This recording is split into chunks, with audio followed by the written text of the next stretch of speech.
दोस्तों ये railway NTPC group D police SSC bank railway हर एग्ज़ाम के लिए स्टैटिक जेके का सीरीज है जो कि आने वाले एग्ज़ाम में बहुत इंपॉर्टेंट होने वाले हैं। तो निम्न में से किसने रूस में लाल सेना का गठन किया था? तो ट्राटस्की ने लाल सेना का गठन किया था रूस में।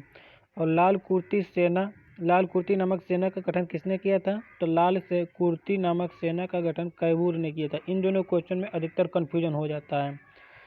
और निम्न अक्षांश यानी अधिक वर्षा और उच्च अक्षांश यानी कम वर्षा, इसके तथ्य के पीछे क्या कारण हो सकता है? तो वाष्पीकरण। और वज्जी महाजनपद क्या है? तो वज्जी महाजनपद का अर्थ गणतंत्री महाजनपद है। और निम्नलिखित में से कौन सी नदी विभ्रंश घाटी से होकर गुजरती है? तो गोदावरी नदी विभ्रंश घाटी से होकर बहती है। ब्रिटिश शासन द्वारा भारत से धन निष्कासन के बारे में सर्वप्रथम किसने लिखा? तो रमेश चंद्र गुप्ता ने ब्रिटिश शासन द्वारा भारत से धन निष्कासन के बारे में सबसे पहले लिखा है। और बाबर की पुत्री का नाम क्या था? तो बाबर की पुत्री का नाम गुलबदन बेगम था। झांसी की रानी लक्ष्मीबाई और अंग्रेजों के मध्य युद्ध किस सन में हुआ था? 1858 में। यानी झांसी की रानी और अंग्रेजों के बीच युद्ध जो हुआ था 1858 ईस्वी में हुआ था। और पृथ्वी का सबसे भीतर वाला भाग क्रोड किसका बना होता है? तो क्रोड जो होता है लोहा और निकिल यानी लोहा और निकिल का बना होता है। और भारत की प्रथम बहुउद्देशीय परियोजना किस नदी पर बनाई गई है? तो दामोदर नदी पर। भारत की प्रथम बहुउद्देशीय परियोजना दामोदर नदी पर बनाई गई है। देश का लौह पुरुष किसे कहा जाता है? तो सरदार वल्लभ भाई पटेल को। और धान की खेती के लिए उत्तम मिट्टी कौन सी है? तो दोमट मिट्टी धान की खेती के लिए उपयुक्त है। राष्ट्रीय खेल दिवस किस दिन मनाया जाता है? 29 अगस्त को राष्ट्रीय खेल दिवस मनाया जाता है। सेना दिवस किस तारीख को मनाया जाता है? सेना दिवस 15 जनवरी को मनाया जाता है। और 21 जनवरी को निम्नलिखित में से किसका जन्म दिवस मनाया जाता है? 21 जनवरी को गुरु गोविंद सिंह का जन्म दिवस मनाया जाता है। बीटिंग द रिट्रीट का संबंध किससे? तो बीटिंग द रिट्रीट का संबंध गणतंत्र दिवस से, यानी बीटिंग द रिट्रीट का संबंध गणतंत्र दिवस से है।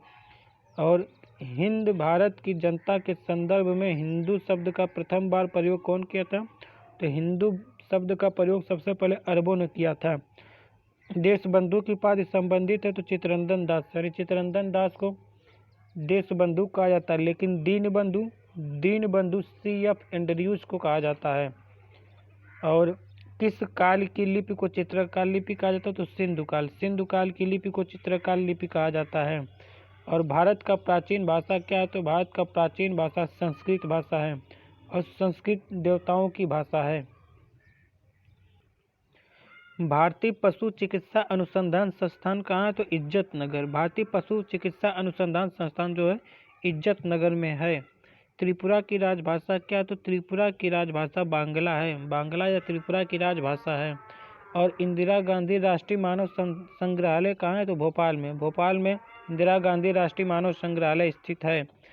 स्वर्णिम चतुर्भुज योजना किससे संबंधित है? स्वर्णिम चतुर्भुज योजना का संबंध सड़क परिवहन से है। और देवदास बंजारे किस क्षेत्र से जुड़े थे? तो देवदास बंजारे जो है पंथी नृत्य से जुड़े हुए थे। और भातखंडे संगीत महाविद्यालय कहाँ से? तो भातखंडे संगीत महाविद्यालय जो कि कहाँ है? लखनऊ में है। तो भातखंडे संगीत महाविद्यालय लखनऊ में है। निम्नलिखित में से कौन नृत्य विद्या से संबंधित नहीं? तो चैती नृत्य का संबंध विद्या से नहीं है। और हैप्पी फेस स्पाइडर नामक मकड़ी कहाँ पाई जाती है? तो हवाईयन आइलैंड। तो हवाईयन आइलैंड में हैप्पी फेस स्पाइडर नामक मकड़ी पाई जाती है। और भारत पर हुड़ों का आक्रमण किसके शासनकाल में हुआ था? तो भारत पर हुड़ों का आक्रमण स्कंदगुप्त के काल में हुआ था। यानी भारत पर हुड़ों का आक्रमण स्कंदगुप्त के शासनकाल में हुआ था। और रूसी क्रांति के दौरान चेका का गठन किसने किया था? तो लेनिन, यानी लेनिन ने रूसी क्रांति के दौरान चेका का गठन किया था। 30 क्वेश्चन कंप्लीट हो गया।